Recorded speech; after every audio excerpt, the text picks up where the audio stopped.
Welcome back to Sports Talk ATL. I am Chase Earl, joined by Jake Gordon and Alex Lord. The Hawks wrapped up their season last week against the Celtics in kind of inspiring fashion for the way that the season went. They played a tough series, and Jaylen Brown, Atlanta's own. We want Jaylen Brown in Atlanta. We love the guy. Let's get him here.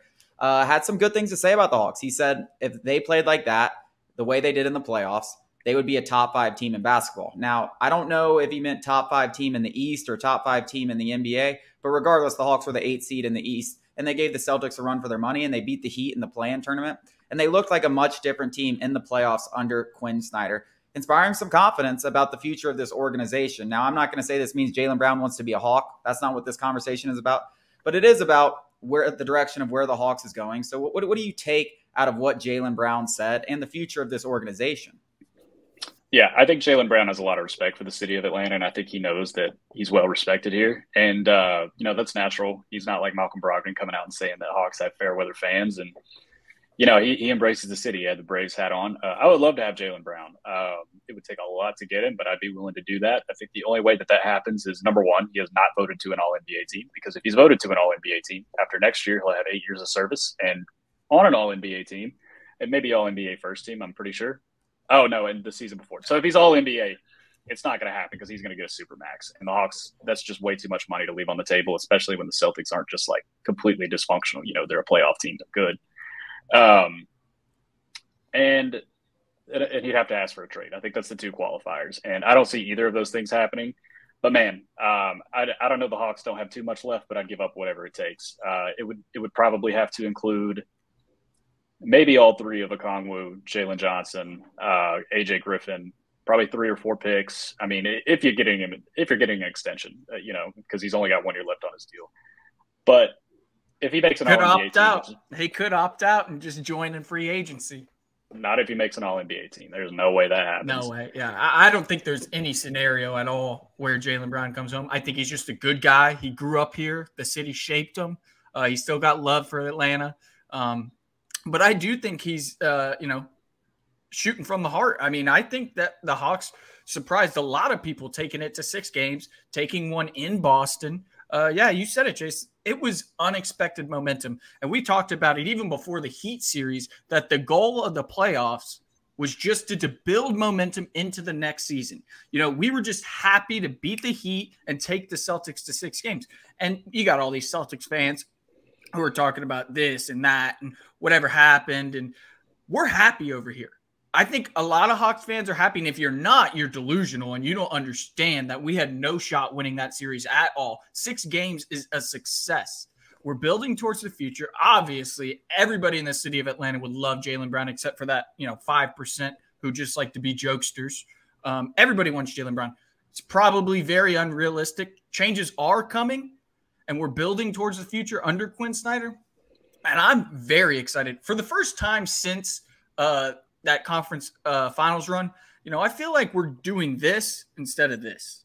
Yeah, it's the first time that we're not in reverse. I don't think there's any doubt. I mean, thinking about all the turmoil, if you told me at the middle of the season, with all the turmoil, with Travis Schlenk getting fired, with Nate McMillan getting let go, with Trae Young being unhappy, that we would be talking about getting this team back to the Eastern Conference Finals this offseason rather than blowing it up, I would have said, no way, no way. And listen, I thought Quin Snyder was the right guy. But I think I underestimated how much of the right guy he was, because Trae Young loves him, DeJounte Murray loves him, the guys love him, the guys believe in him, and he made a big difference. And now he's getting his own coaches in there. He knows what the roster looks like. He can make the necessary tweaks. And I don't know how much room the Hawks have to maneuver, but changes are coming. And if they can get some of these bad contracts off the books, I don't care if it requires draft picks. I don't care if it requires trading maybe an AJ Griffin, whatever it takes. If it allows them to get John Collins off the books and then use that money elsewhere, DeAndre Hunter off the books, use that money elsewhere, Clint Capella, I think you can actually trade and get a first rounder back. But if you could parlay Clint Capella and his first rounder you get back for him and trade John Collins with that first rounder attached to him, get rid of those 2 contracts and get some guys that can move the ball underneath the rim and aren't complete ball stoppers, maybe you keep one of them. I don't know. But the point is, this team went 3-4 against the teams that very well could meet in the Eastern Conference Finals for the 2nd consecutive year. They went lost in 6 to a team that could win the NBA Finals. I mean, who knows? Maybe the Heat could win the NBA Finals. They won 2 games on the road.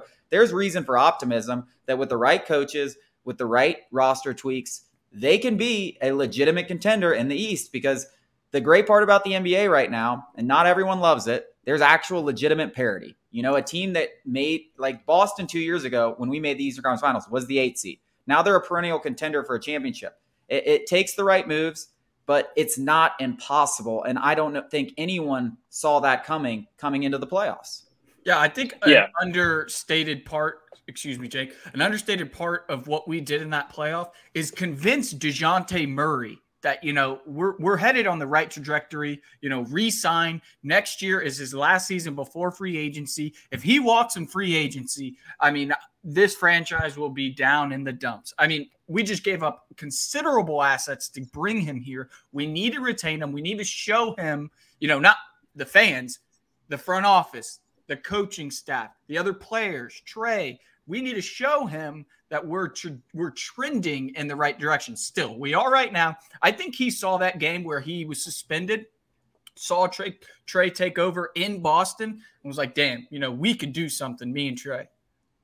Yeah, I agree. Go ahead.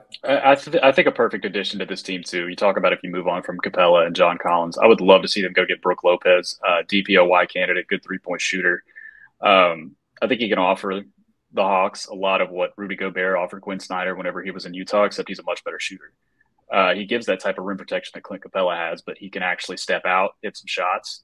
I think he'd be a perfect pickup. He is a little bit older, so you got to be wary of handing him a big deal, but I think he would be a good fit. I just don't know what they're going to be able to do in free agency. They gave Bogdanovich a huge contract, but he played a lot better.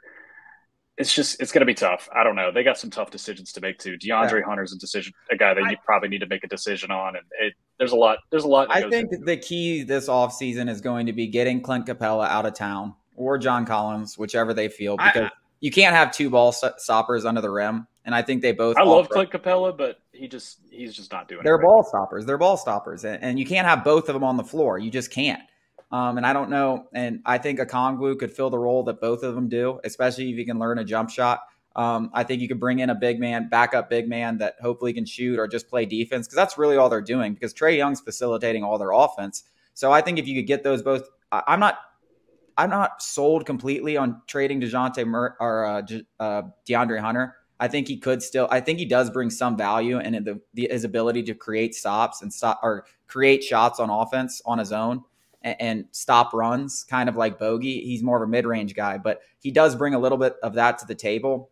I don't think that's an awful contract, but moves can be made. They can be made, and I'm not even sold. Hey, listen, you said it, Alex. John Collins moving off of him. Like, if you wanted to give John Collins another chance to show that 3-point shooting can get back to the level that it was, and move Clint Capella, and you only have 1 ball stopper on the floor, I'm not totally against that either. There's a lot of ways this could go, and the good thing is you got Quin Snyder in there. You got him to get a good look at everybody, and now he has a lot of personnel authority, and maybe he can make the right moves. But changes are coming, but if they make the right ones, they very well could be a top 4 team in the East, and it's wide open in the playoffs, as we have seen this year.